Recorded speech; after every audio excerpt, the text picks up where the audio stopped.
अस्सलाम dear student, welcome to my YouTube channel Zaina Academy of Science. तो students, last lecture में मैंने chapter number 12 के फिज़िक्स के शॉर्ट क्वेश्चन जो है वो स्टार्ट किए थे विद इन चैप्टर, और मैंने आपको बताया था कि with in chapter short question जो है वो बोर्ड पॉइंट ऑफ व्यू से कितने इंपॉर्टेंट है। इस चैप्टर में से टोटल 4 शॉर्ट क्वेश्चन आते हैं, जिसमें से जो 3 क्वेश्चंस हैं वो विद इन चैप्टर्स होंगे। इसी तरह थ्रू आउट द बुक भी with in chapter short question बहुत इंपॉर्टेंट है। दैट्स वाई मैं आपको with in chapter short question करा रहा हूँ। तो with in chapter short question पे आपने फोकस करना है और लेक्चर सुनने के बाद इसको याद करें साथ साथ। तो आज का हमारा जो शॉर्ट क्वेश्चन है वो है गॉसेस लॉ की स्टेटमेंट। तो गॉसेस लॉ की स्टेटमेंट क्या होती है? According to Gauss's law,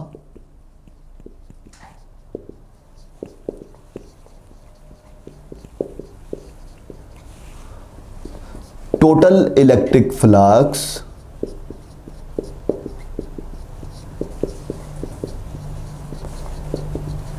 coming out through any closed surface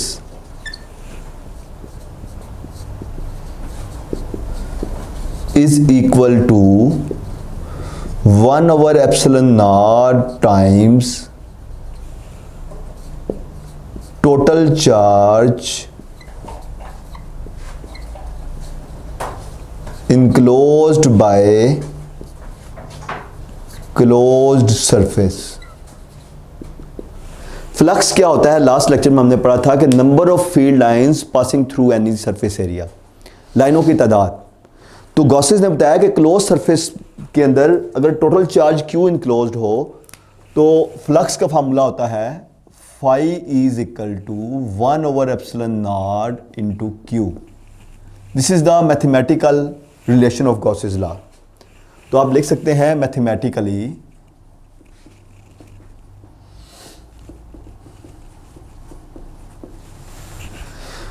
capital Q क्या है? Total charge enclosed bye close surface.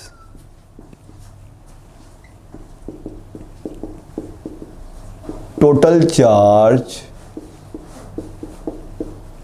enclosed by closed surface। Gauss's law apply करते हुए गॉसेस लॉ की 3 एप्लीकेशंस हैं जो तीनों एमसीक्यूज के तौर पे आपसे पूछी जा सकती हैं। फर्स्ट है कि inside hollow charge sphere electric intensity 0 होती है। तो electric intensity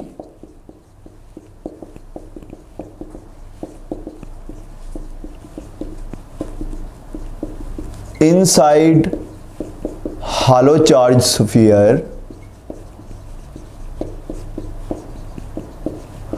is 0।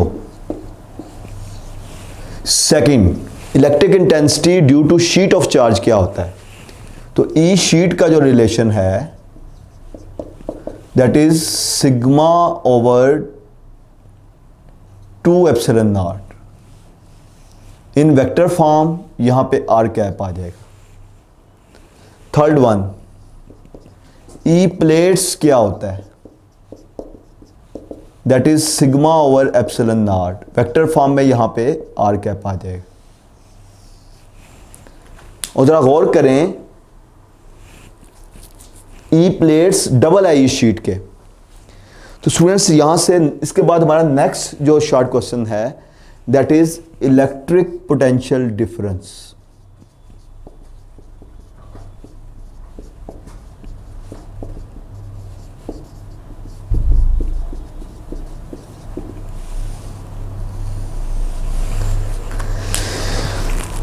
Electric potential difference electric field के अंदर जब आप टेस्ट चार्ज को एक पॉइंट से दूसरे पॉइंट पे लेके जाते हैं। सपोज करें ये आपके पास पॉजिटिव प्लेट है और ये नेगेटिव प्लेट है। तो इलेक्ट्रिक फील्ड लाइंस की डायरेक्शन क्या होगी? From positive to negative. इस प्लेट का नाम A है और इसका B है। तो जब आप टेस्ट चार्ज को मूव करवाएंगे from A to B keeping it in equilibrium, तो ये कभी भी खुद ब खुद नहीं जाएगा, क्योंकि पॉजिटिव पॉजिटिव को रिपेल करता है। तो ए से बी की तरफ खुद ब खुद कभी नहीं जाएगा, हाँ बी से ए की तरफ चार्ज खुद ब खुद चला जाएगा। यानी आप जब बी में रखेंगे तो प्लेट बी उसको रिपेल करेगी और चार्ज जो है वो प्लेट ए की तरफ मूव कर जाएगा। लेकिन कभी भी ए से बी की तरफ यानी लो पोटेंशियल से हाई पोटेंशियल की तरफ चार्ज कभी भी खुद ब खुद मूव नहीं करेगा। You have to do work, आपको वर्क करना पड़ेगा। वो जो वर्क करते हैं आप पर यूनिट चार्ज, मतलब एक कूलम चार्ज पे जो वर्क करेंगे in taking it from low potential to high potential, that work done on unit positive charge is called electric potential difference. तो इलेक्ट्रिक पोटेंशियल डिफरेंस क्या होता है? Electric potential difference, electric potential difference is defined as work done on unit positive charge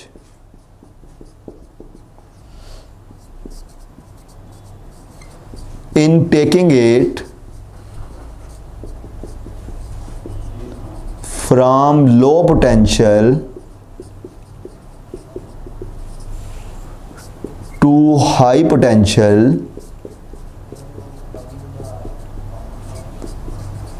keeping charge in electrostatic equilibrium।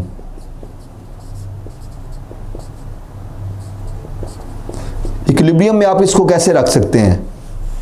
अगर acceleration zero हो तो, यानी applied force और electric force अगर एक दूसरे के अपोजिट हों, ये इलेक्ट्रिक फोर्स है, अप्लाइड और इलेक्ट्रिक फोर्स एक दूसरे के इक्वल हों तो नेट एक्सेलरेशन जीरो होता है। एक्सेलरेशन जब जीरो होगा तो वो चार्ज इक्विलिब्रियम में होगा।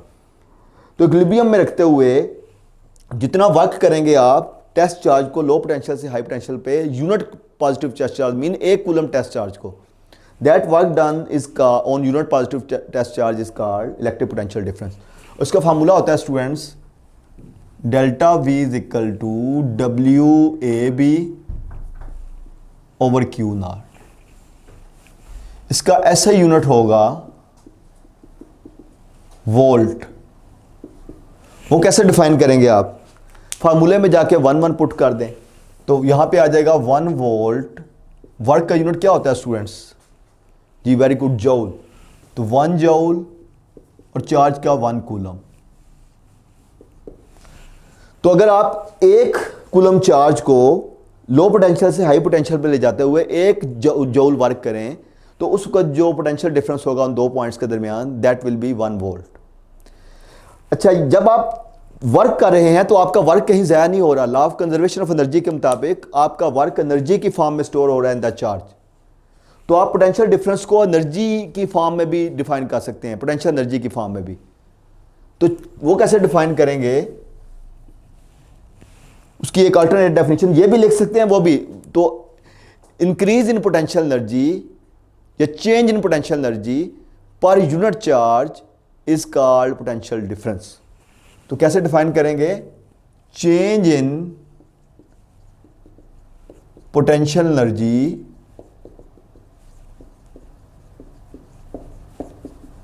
Per unit positive charge in taking it from low potential to high potential is called electric potential difference। और इसका फार्मूला क्या होता है?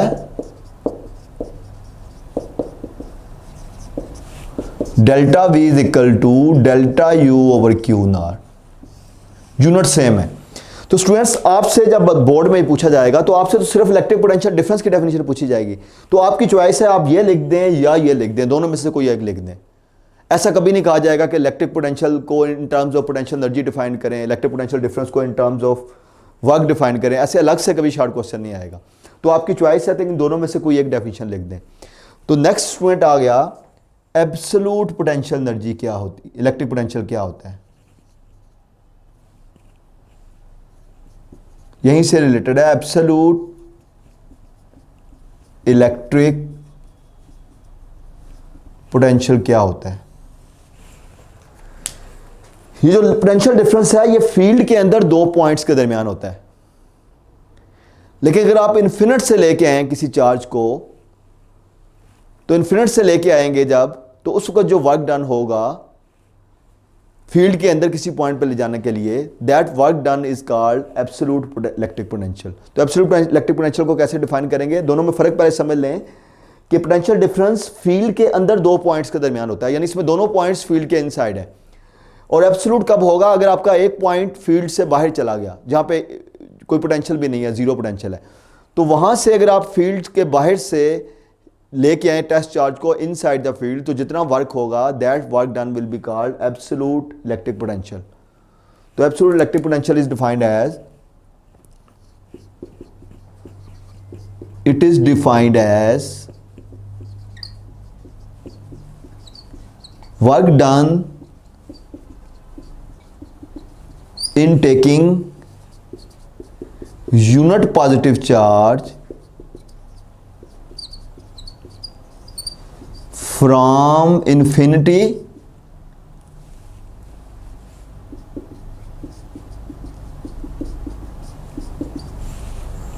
to that point।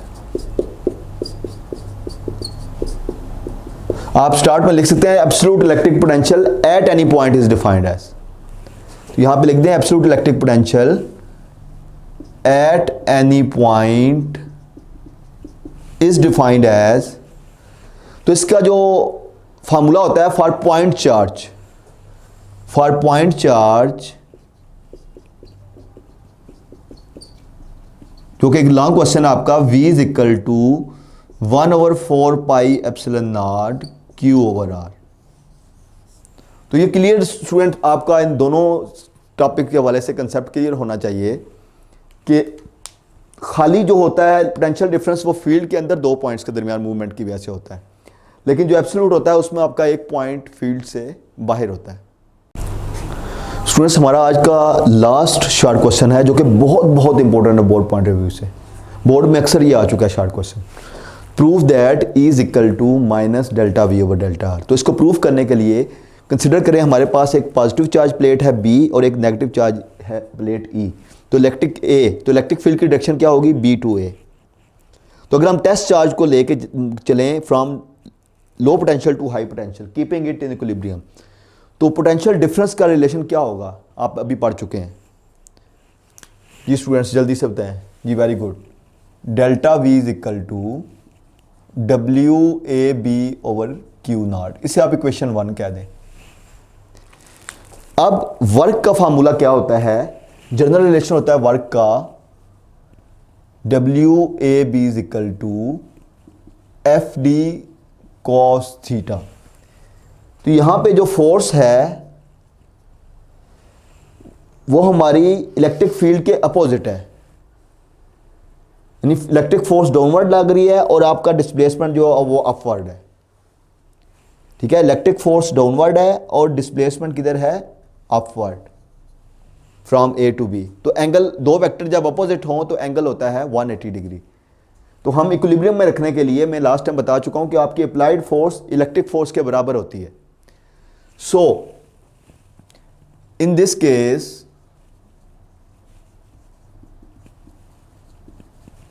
Theta is equal to 180 degree और फोर्स किसके बराबर है? FE which is equal to Q naught E। तो ये दोनों वैल्यू चेंजिंग उठा के इस इक्वेशन में पुट कर दें, इक्वेशन नंबर 2 कह दें आप इसको। तो WAB आ जाएगा Q नॉट E, ये F की जगह, D उसी तरह cos 180 डिग्री। तो cos 180 डिग्री क्या होता है स्टूडेंट्स? कैलकुलेटर आपको अलाउ होता है, कैलकुलेटर में भी चेक कर सकते हैं, -1 होता है। तो cos 180 degree is equal to -1। तो यहां पे आपके पास W का आंसर आ जाएगा, वर्क का आंसर आ जाएगा -Q नॉट ED। ये माइनस हम शुरू में ले आएंगे। ये वैल्यू इक्वेशन 1 में पुट कर दें, पुट इन इक्वेशन नंबर 1। तो ये आ गया delta V is equal to minus Q naught E D over Q naught. ये ऊपर वर्ड डब्ल्यू ए बी की जगह उसकी वैल्यू पुट कर दी। अब क्यू नॉट से क्यू नॉट कैंसिल आउट हो गया, तो डेल्टा वी आ गया माइनस ई डी। तो यहां से ई का आंसर आ जाएगा minus delta V over D. ये डी उधर जाकर डिवाइड हो जाएगा, माइनस इस तरफ कैसे आएगा, दोनों तरफ -1 से मल्टीप्लाई करेंगे आप। अगर ये प्लेट्स बहुत करीब हों तो फिर स्मॉल डी की जगह हम डेल्टा आर पुट कर देते हैं। तो if plates are too close then delta V will be equal to delta R. So equation आपके पास आ जाएगी E is equal to minus delta V over delta R. ये नेगेटिव साइन क्या शो कर रहा है? नेगेटिव साइन शो कर रहा है कि इलेक्ट्रिक फील्ड की जो डायरेक्शन है वो टुवर्ड्स डिक्रीजिंग पोटेंशियल है। And what is mean by this delta V over delta R? Delta V over delta R is called potential gradient. अगर आपसे कोई पूछे what is mean by potential gradient, खाली delta V over delta R potential gradient है। Negative sign लगाएंगे तो फिर electric intensity बन जाएगा। तो पोटेंशियल ग्रेडियंट क्या होता है? Variation of potential with respect to distance. खाली पोटेंशियल ग्रेडियंट को पूछे तो वेरिएशन ऑफ पोटेंशियल, वेरिएशन या चेंज इन पोटेंशियल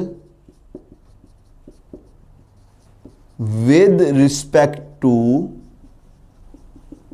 डिस्टेंस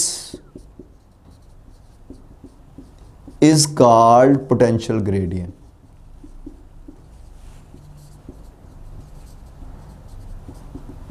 तो ये स्टूडेंट्स, इसके साथ ये हमारा शॉर्ट क्वेश्चन जो है वो कंप्लीट हुआ।